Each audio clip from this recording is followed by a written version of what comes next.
All over east zone में जो zonal ranking हुई है उसमें इस वर्ष हम लोग 20 नंबर पर हैं, जिसमें कि पिछले गत वर्ष में हम लोग 34 नंबर पे थे। और साथ ही साथ बिहार में हम लोग उस कैटेगरी में नंबर 2 पे आए हैं। जो गीला कचरा है उससे हम लोग जो है खाद बनाने का काम वो हमने सक्सेसफुल कर लिया है। और इस वर्ष हम लोग जो प्लास्टिक बोतल से इको ब्रिक का जो प्रोजेक्ट हमारा चल रहा है वो इस वर्ष हम लोग उसको करेंगे। नमस्कार, मैं हूं कुणाल शेखर और आप देख रहे हैं लाइव सिटीज। स्वच्छता सर्वेक्षण का रिपोर्ट आया है। सुल्तानगंज नगर परिषद पूरे देश में चौथे और बिहार में प्रथम स्थान पर आया है गंगा किनारे शहरों में। हमारे साथ मौजूद हैं सुल्तानगंज नगर परिषद के कार्यपालक पदाधिकारी अभिनव कुमार। हम सीधे जानते हैं और जानने का प्रयास करते हैं, हाँ सर, किस तरह की तैयारी की गई थी और कैसे सुल्तानगंज पूरे बिहार में प्रथम और पूरे देश में चौथे स्थान पर आया? देखिए, सबसे पहले तो मैं सुल्तानगंज नगर परिषद के सभी नागरिकों को दुर्गा पूजा, दशहरा, आज गांधी जयंती है, लाल बहादुर शास्त्री जी की जयंती, इन सभी चीज़ों की शुभकामनाएं देता हूं। और सभी के लिए आज बहुत हर्ष का दिन है, क्योंकि सुल्तानगंज नगर परिषद भारत सरकार के द्वारा जारी किए गए गंगा टाउन की रैंकिंग में जो स्वच्छ सर्वेक्षण 2022 के अंतर्गत हुआ था उसमें हम लोग पूरे राज्य में नंबर 1 पे आए हैं। और all over India 92 Ganga town में रैंकिंग में हम चौथे स्थान पर आए हैं। यही रैंकिंग हमारी गत वर्ष में हम 47 नंबर पे थे पूरे इंडिया में, और बिहार में 8 नंबर पे थे। तो ये बहुत बड़ा हर्ष का विषय है कि सुल्तानगंज नगर परिषद जैसे एक छोटे यूएलबी ने बहुत ही मेहनत किया। हमारे जो सफाई कर्मी की टीम है, यहाँ के नागरिक हैं और गंगा किनारे के जो लोग हैं, सभी ने मेहनत किया। और इसका ये परिणाम है कि आज हम गर्व से कह सकते हैं कि बिहार में जो नंबर 1 आने का हमारा सपना था गंगा टाउन में, वो हमने पूरा किया है। और सभी नागरिकों को इसके लिए बहुत बहुत बधाई।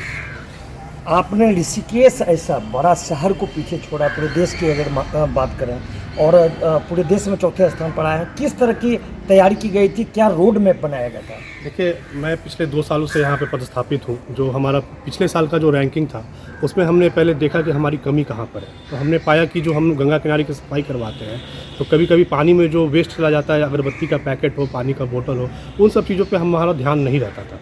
लेकिन हमने उस पर विशेष ध्यान दिया। आज के डेट में गंगा किनारे सुल्तानगंज में एक नाव की व्यवस्था की गई है, जो रोज़ सुबह सवेरे आकर के जो वेस्ट मटेरियल, सॉलिड वेस्ट अगर गंगा में फ्लोट होता है उसकी भी वो सफाई करवाते हैं। साथ ही साथ हमने जो लिटरिंग का मैसेज है, जिसको कि लोगों को वहाँ पर गंदगी नहीं फैलाना है, ऐसे मैसेजेस का बोर्ड हमने चारों तरफ लगवाया। डस्टबिन का हमने अधिष्ठापन हर एक 50 मीटर पे क्राइटेरिया है, हमने वो काम किया। तो ओवरऑल जो गंगा किनारे का जो भी हमारा बन सकता था कि ताकि हम गंगा पूरे घाट को मेंटेन कर सके, उसके लिए हमने प्रयास किया और उसमें हम लोग सफल रहे। यदि स्वच्छता को लेकर बात करें तो स्वच्छता के लिए और क्या किया आपने, जो प्रयास किया है जिसका यह रिजल्ट आया? देखिए, ओवरऑल स्वच्छ सर्वेक्षण की रैंकिंग में भी हमारा प्रदर्शन बहुत अच्छा रहा है। ऑल ओवर ईस्ट जोन में जो जोनल रैंकिंग हुई है उसमें इस वर्ष हम लोग 20 नंबर पर हैं, जिसमें कि पिछले गत वर्ष में हम लोग 34 नंबर पे थे। और साथ ही साथ बिहार में हम लोग उस कैटेगरी में नंबर 2 पे आए हैं। हमसे आगे केवल सुपौल है। और हमारा एक जो GFC स्टार रेटिंग के लिए हमने अप्लाई किया था, हम लोग वहाँ पर पिछड़ गए हैं। स्टार रेटिंग हम लोग इस बार ले नहीं पाए हैं, लेकिन इस वर्ष हम लोग स्टार रेटिंग भी ले लेंगे। हमने जो अलग से प्रयास किया उसमें सबसे महत्वपूर्ण है कि हमारा कंपोस्ट पिट का काम, जो गीला कचरा है उससे हम लोग जो है खाद बनाने का काम वो हमने सक्सेसफुल कर लिया है।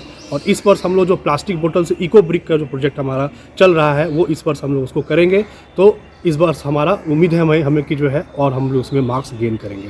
साथ ही साथ हम लोग पूरे वार्ड लेवल पे जो सफाई की व्यवस्था है उसको सुचारू रूप से करने के लिए हमने हर एक जगह सुपरवाइज़र की प्रतिनियुक्ति की, जो सुबह और शाम जाकर के वार्ड में कहीं कूड़ा कचरा जमा ना हो, हर एक घर से कूड़ा उठाया जा रहा है या नहीं, इसकी वो जो है अनुश्रवण करते रहे। और साल भर लगातार मेहनत का ही ये प्रतिफल है कि हम लोग इसमें अच्छी रैंकिंग ला पाएँ। आगे यह जो स्थिति है वो बरकरार है, उसके लिए क्या आपने अपने अधिकारियों को, जो कर्मचारी हैं, उनको निर्देश दिया है, और आगे के लिए क्या रणनीति है? देखिए, हमने टारगेट फिक्स कर लिया है। अब इस वर्ष जो आगे 2023 का जो सर्वेक्षण है, हमारा टारगेट गंगा टाउन में हम टॉप करें पूरे इंडिया में। और जो हमारा नॉर्मल स्वच्छ सर्वेक्षण का रैंकिंग है उसमें भी हम बिहार में नंबर 1 होने के लिए पूरा प्रयास करेंगे। हमने अपने टीम को बोल दिया है कि जो भी गीला कचरा और सूखा कचरा का जो सेग्रीगेशन का काम है उसमें जहाँ पर कमी है उसको पूरा हम लोग जल्द से जल्द दुरुस्त कर लेंगे। और साथ ही साथ इस बार सूखा कचरा से जो हम लोग इको ब्रिक का निर्माण करेंगे, उससे हमें उम्मीद है कि अगर उस प्रोजेक्ट में हम सक्सेसफुल होते हैं तो हमारे बहुत अच्छा नंबर हमें आएगा।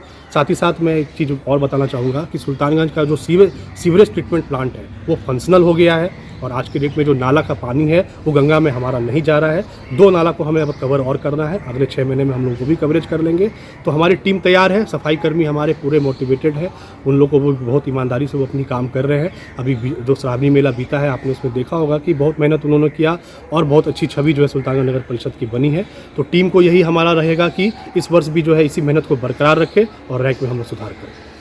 तो इस तरह हमारे साथ सुल्तानगंज के कार्यपालक पदाधिकारी अभिनव कुमार थे, जिन्होंने साफ तौर पर कहा है कि जो रैंकिंग मिली है उसको बरकरार रखने और उसमें सुधार लाने के लिए पूरी टीम का मेहनत सामने आया है, और आगे भी पूरी टीम के मेहनत के बल पर वे पूरे देश में टाउन, जो गंगा टाउन का जो कैटेगरिया है उसमें वो नंबर 1 आने का प्रयास करेंगे।